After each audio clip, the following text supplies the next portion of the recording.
Hey guys, welcome to my channel once again. आज का video काफ़ी ज़्यादा इंटरेस्टिंग है क्योंकि मैं कुछ रैंडम कमेंट्स पिक कर रहा हूँ जो आपने मेरे वीडियोस पे करे हैं, जैसा कि मैंने आपको पहले भी बताया है। तो चलिए शुरू करते हैं आज के सेशन को और कुछ कमेंट्स मैं पिक करने वाला हूँ आपके क्वेश्चन से रिलेटेड। तो यहाँ पे कुछ क्वेश्चंस मेरे पास हैं। आफरीन मुझसे पूछ रही है कि सर रिजोल्यूशन से रिलेटेड उसको कन्फ्यूज़न है, वो एक वीडियो चाहती है। तो देखो, जब भी मैं कोई नया सॉफ्टवेयर स्टार्ट करता हूँ तो वहाँ पे मैं रिजोल्यूशन को ज़रूर एक्सप्लेन करता हूँ क्योंकि रिजोल्यूशन एक बहुत इंपॉर्टेंट पार्ट है और स्टार्टिंग के फेज़ में कोई फ्रेशर होता है तो वहाँ पे कन्फ्यूजन्स होती हैं।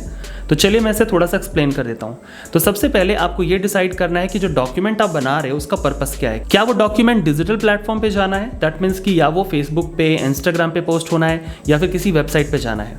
तो जब भी आप ऐसा कोई कंटेंट बनाते हो जो वेबसाइट पे जाता है, जो डिजिटल ब्रांड प्रमोशंस के लिए यूज़ किया जाता है या फिर ईमेल के लिए यूज़ किया जाता है, तो वहाँ पे फाइल के साइज़ को लाइट रखा जाता है, वहाँ पे पिक्सल्स में यूनिट को चूज़ किया जाता है और रिजोल्यूशन की बात आती है तो वहाँ पे 70-100 यूज़ किया जाता है। इन सम केसेस आप चाहें तो 150 रिजोल्यूशंस भी यूज़ कर सकते हैं।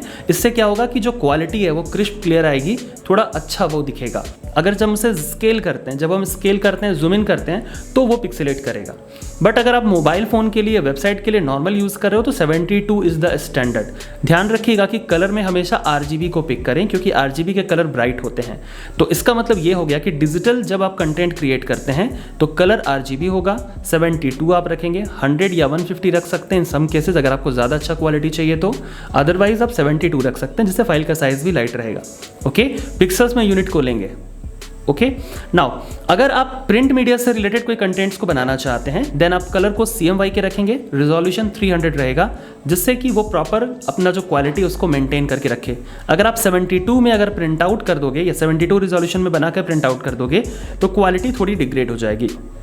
RGB में अगर आप किसी डिज़ाइन को बनाते हो और प्रिंट कर लेते हैं तो आपके स्क्रीन पे जो कलर जो दिख रहा है उसमें और जो प्रिंट आउट आता है इसमें एक डिफरेंस आ जाता है। सो मेक श्योर कि डॉक्यूमेंट सेटअप करते वक्त आप इसे ज़रूर ध्यान रखिए। आई होप आपका कंसेप्ट क्लियर हो गया होगा।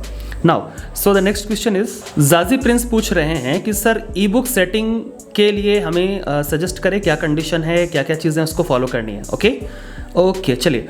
तो ई बुक्स जब भी आप बनाते हैं, ई बुक का मतलब ही होता है कि एक ऐसा बुक आप बनाना चाहते हैं जिसे आप डिजिटल प्लेटफॉर्म पे पब्लिश करना चाहते हैं, चाहे वो किसी एप्लीकेशन में आप उसका लिंक प्रोवाइड कर रहे हैं या फिर आप किसी वेबसाइट में उसका लिंक प्रोवाइड कर रहे हैं या फिर आप एक ई बुक को बना रहे हैं किसी के डिमांड पे एज अ फ्रीलांसिंग वर्क आप कर रहे हो, फ्रीलांसिंग का वर्क कर रहे हो जहाँ पे आप सामने वाले के रिक्वायरमेंट को फुलफिल कर रहे हो, डिजिटल कंटेंट्स को क्रिएट कर रहे हो। ठीक है, तो ई बुक्स का मतलब हो गया डिजिटल कंटेंट्स के लिए। तो यहाँ पे आपको ये ध्यान रखना है कि जो डॉक्यूमेंट है उसमें कितने नंबर ऑफ पेजेस हैं। अगर बहुत ज़्यादा नंबर ऑफ पेजेस है, सपोज ऐसा डॉक्यूमेंट बना रहे हो जिसमें 300-400 पेजेस है, देन इन डिज़ाइन सॉफ्टवेयर को आप यूज़ कर सकते हो जिसमें आप टेक्स्ट टाइप करोगे, रिक्वायर्ड इमेजेस यूज़ करोगे, मेक श्योर कि डॉक्यूमेंट आपका RGB होगा, रिजोल्यूशन 72 आप रख सकते हो और वहाँ पे आप इसे पब्लिश कर सकते हो किसी भी प्लेटफॉर्म पे। जब भी हम रिजोल्यूशन और साइज़ को लेकर के वर्क करते हैं तो वहाँ पे फाइल का साइज़ भी इसी से रिलेटेड डिपेंड हो जाता है। सपोज अगर मैं A3 साइज़ का डॉक्यूमेंट बनाऊँगा और A4 साइज़ का रखूँगा, ऑब्वियसली A4 जो है वो बाय साइज़ A3 से छोटा होगा, इन साइज़ में भी छोटा होगा और फाइल का जो वेट होगा वो भी कम होगा। तो आपको जब भी फाइल वेबसाइट में अपलोड करना है तो आपको ये हमेशा ध्यान रखना पड़ता है ई बुक बनाने में कि फाइल का साइज़ लाइट होना चाहिए। अगर वो GB में चला जाएगा तो बहुत मुश्किल हो जाएगी। So make sure, keep in mind always while creating the e books. Okay, detail में जानने के लिए आप मेरे इन डिज़ाइन के सीरीज़ को देख सकते हैं, वहाँ पर मैंने इसे ऑलरेडी डॉक्यूमेंट सेटअप में एक्सप्लेन कर दिया है। चलिए नेक्स्ट क्वेश्चन पर चलते हैं। विवेक जी पूछते हैं कि डिजिटल पेंटिंग फोटोशॉप में डिजिटल पेंटिंग करना बेस्ट है कि नहीं। देखिए विवेक जी, डिजिटल पेंटिंग फोटोशॉप में आप डेफिनेटली कर सकते हो, वैसे और भी कई सारे सॉफ्टवेयर हैं, लेकिन डिजिटल पेंटिंग करने के लिए Photoshop is one of the best software, no doubt, क्योंकि आप यहाँ पे फ्री हैंड ब्रशेस को यूज़ कर सकते हो, कई सारे आपके पास ऑप्शंस मिल जाते हैं जो लेयर को मेंटेन रखता है। तो जब भी आप डिजिटल पेंटिंग करते हैं तो वहाँ पे आपको मल्टीपल लेयर्स के साथ वर्क करना पड़ता है। वैसे और भी कई सारे सॉफ्टवेयर हैं जिसे आप यूज़ कर सकते हो, लेकिन फोटोशॉप डेफिनेटली एक अच्छा ऑप्शन है। ज्ञानोदय का कहना है sir I want to learn 2D animation. तो ज्ञानोदय, मैंने ऑलरेडी स्टार्ट कर चुका है 2D एनिमेशन का स्पेशल सीरीज़ जो मास्टरी कोर्स है अडोबे एनिमेट CC का। आप जाके प्लेलिस्ट पे देख सकते हो, वहाँ पे सारी चीज़ें मैंने ऑलरेडी डिटेल में स्टेप बाय स्टेप बताई हैं। तो कई सारे वीडियोज़ आपको मिल जाएंगे प्लेलिस्ट में और अपकमिंग डेज पे आपको और भी कई सारे वीडियोज़ मिलेंगे जो आपको कंप्लीट 2D एनिमेशंस को प्रॉपर सिखाने वाले हैं। बिना स्किप के सारे वीडियोज़ को देखिए ताकि मैक्सिमम नॉलेज आप गेन कर सकें और एनिमेशंस को अच्छे से सीख सकें। संदीप गुप्ता कहते हैं कि सर हमें InDesign, क्या आप मेरे को InDesign सॉफ्टवेयर दे सकते हैं? देखिए मैं आपको InDesign सॉफ्टवेयर नहीं दे सकता, सॉरी। InDesign सॉफ्टवेयर या किसी भी सॉफ्टवेयर को जब आप चाहें डाउनलोड करना तो डायरेक्ट उसके ऑफिशियल वेबसाइट पर जाके डाउनलोड कर सकते हैं। वहाँ पे आपको प्रॉपर लिंक वगैरह भी मिल जाएगा डाउनलोड करने का, ओके। तो अडोबे के वेबसाइट पर जाइए, वहाँ पर आपको InDesign सॉफ्टवेयर या बाकी जो भी ग्राफिक डिज़ाइनिंग के सॉफ्टवेयर हैं, जो InDesign है या फोटोशॉप, इलस्ट्रेटर, वो सभी आपको मिल जाएंगे। वहाँ पर आप जाके सर्च कर सकते हैं, देख सकते हैं। पिनाकी जी कहते हैं कि sir please share us some shortcuts, command and secrets tips. See, जब भी मैं कोई सॉफ्टवेयर स्टार्ट करता हूं तो वहां पे इनिशियली मैं धीरे धीरे इंट्रोड्यूस करता जाता हूं शॉर्टकट्स, क्योंकि शॉर्टकट आपके टाइम को सेव करता है। तो शॉर्टकट भी सीखना बड़ा ज़रूरी है। एक ट्रेडिशनल तरीके से आप टूल्स को यूज़ करते हैं जो आपको आना चाहिए, लेकिन शॉर्टकट्स आपके टाइम को, आपके एफर्ट को सेव करेगा। तो आप जब भी एक प्रोफेशनल डिज़ाइनर से मिलते हो तो वो हमेशा शॉर्टकट्स में अपने आप को ना एक्सपर्ट बना लेता है, और तभी जाकर के वो कम समय में ज़्यादा प्रोडक्टिव हो सकता है। सो मेक श्योर कि टूल को भी सीखे, शॉर्टकट को भी सीखे। और शॉर्टकट मैं अपने सभी सीरीज़ में, मास्टर सीरीज़ में डेफिनेटली कवर करता हूँ। अगर आप किसी भी सॉफ्टवेयर पे जाएंगे तो आपको मिल जाएगा।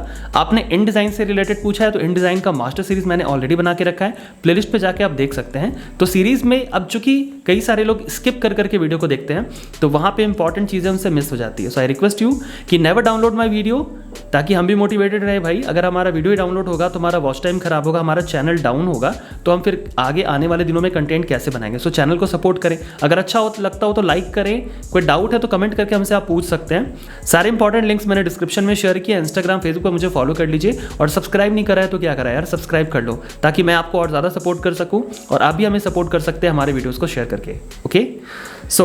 तो मैंने ऑलरेडी InDesign से रिलेटेड मास्टर सीरीज़ में वीडियोज़ बना के रखे हैं जहाँ पे मैंने शॉर्टकट्स को भी कवर करा है। लेकिन अगर आपको कन्फ्यूजन हो रहा है, इसका मतलब आप कहीं ना कहीं कोई वीडियो को स्किप किए हो जहाँ पे शॉर्टकट्स मैंने बताया, ओके। सो प्लीज़ आप सारे वीडियो को देखिए, आपको मिल जाएगा। सहजीब चौधरी बोलते हैं what is the standard size of publishing as well as printing purpose. देखिए, किसी भी चीज़ को जब आप प्रिंट के लिए लेके जाते हो तो उसका कोई एक स्टैंडर्ड साइज़ इस चीज़ पे डिपेंड करता है कि उसका रिक्वायरमेंट क्या है। अगर आपको एक पोस्टर बनाना है तो आप A3 साइज को ले सकते हो, A3 is the standard one. अगर आप एक लीफलेट बनाना चाहते हो A5 is the standard one, ठीक है। अब आपको ट्रिपल फोल्ड का लीफलेट बनाना है तो उसका साइज समथिंग डिफरेंट होगा।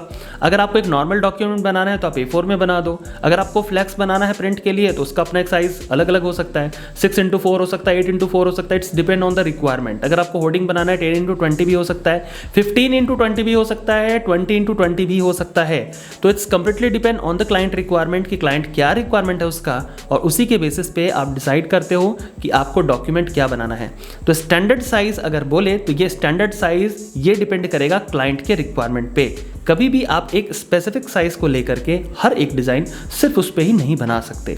बैनर के केसेस में आप स्टैंडर्ड साइज को लेके चल सकते हो क्योंकि वो वेबसाइट का अपना एक स्टैंडर्ड है, लेकिन प्रिंट मीडिया में चूंकि कई सारे ऑप्शंस हैं तो वहाँ पे आपको चूज करना पड़ेगा कि आपको किसके लिए, किस प्लेटफॉर्म के लिए बनाना है। सेम एग्जाम्पल, अगर मैं फेसबुक का कवर पेज बनाना चाहता हूँ, उसका जो साइज है यूट्यूब के कवर पेज के साइज से डिफरेंट होगा। ट्विटर का अगर मैं बनाना चाहता हूँ that is different from the Instagram. Getting my point? तो सारे जो साइजेस हैं थोड़े बहुत डिफरेंस आपको मिलेंगे। तो इट्स डिपेंड कि आप किसके लिए काम कर रहे हो, पहले इस चीज़ को क्लियर कर ले। और अगर आप किसी पोस्टर को बनाते हो तो आप एक स्टैंडर्ड साइज A3 यूज़ कर सकते हो, डॉक्यूमेंट बनाते हो तो A4 यूज़ कर सकते हो। So these are standard size already, ठीक है। आपका क्लाइंट हमेशा आपको बताएगा कि उसको प्रिंट में एक्चुअल साइज क्या चाहिए, बस उससे थोड़ा सा आप अच्छे से कम्युनिकेट कर लें, उसके रिक्वायरमेंट को समझें एंड देन उसे फुलफिल करें। तो उम्मीद करता हूँ कि इसकी क्लैरिटी आपको आ गई होगी कि आपको क्लाइंट सजेस्ट करेगा कि उसको क्या साइज चाहिए, आप उसी के बेसिस पे कंटेंट्स को क्रिएट करते हैं। शिव कुमार का कहना है कि sir Adobe Illustrator live master class start कर दो प्लीज़। देखिए, मैंने ऑलरेडी स्टार्ट बहुत पहले ही कर दिया था और आपको प्लेलिस्ट में मिल जाएगा। प्लीज़ आप जा करके प्लेलिस्ट को चेक करें। तो इलस्ट्रेटर का, फोटोशॉप का, InDesign का, इन सभी सॉफ्टवेयर्स का मास्टर सीरीज़ आपको मिल जाएगा। तो एक बार जाके आप प्लेलिस्ट को चेक करेंगे तो आपके सारे डाउट्स क्लियर हो जाएंगे। आप वहाँ पे सीरीज़ को देख सकते हो। सो गाइज, अगर आप मेरे प्रीमियम कोर्स को ज्वाइन करना चाहते हैं जहाँ पे ग्राफिक डिजाइनिंग को मैंने इन डेप्थ में सिखाया, 7+ ईयर्स में जो भी मैंने सीखा इस इंडस्ट्री में वो सारे मैंने अपने एक्सपीरियंस आप सभी के साथ शेयर करे हैं। कोर्स या फीस से रिलेटेड कोई डिटेल जानना चाहते हैं तो मुझे व्हाट्सअप कर सकते हैं। व्हाट्सअप नंबर मैंने डिस्क्रिप्शन में आप सभी के साथ शेयर किया है, या फिर आप मुझे इंस्टाग्राम पे भी पूछ सकते हो। इंस्टाग्राम पे मुझे फॉलो कर लीजिए, लिंक मैंने आप सभी के साथ शेयर कर दिया है डिस्क्रिप्शन में। ऑलराइट, तो ये कुछ इंपॉर्टेंट क्वेश्चंस थे जो मैंने आज के सेशन में पिक कर। सारे क्वेश्चंस तो कवर करने पॉसिबल नहीं थे, बट मैंने कुछ क्वेश्चन जरूर पिक करे आज के सेशन में। उम्मीद करता हूँ आपको पसंद आया होगा। अगर आपको कोई और डाउट्स रहते हैं तो नीचे मुझे कमेंट करके वीडियोस में बता सकते हैं। हर वीक मैं एक नई वीडियो लेके आऊंगा जिसमें मैं आपके कमेंट्स पिक करूंगा, वहां से मैं आपका क्वेरी को सॉल्व करूंगा।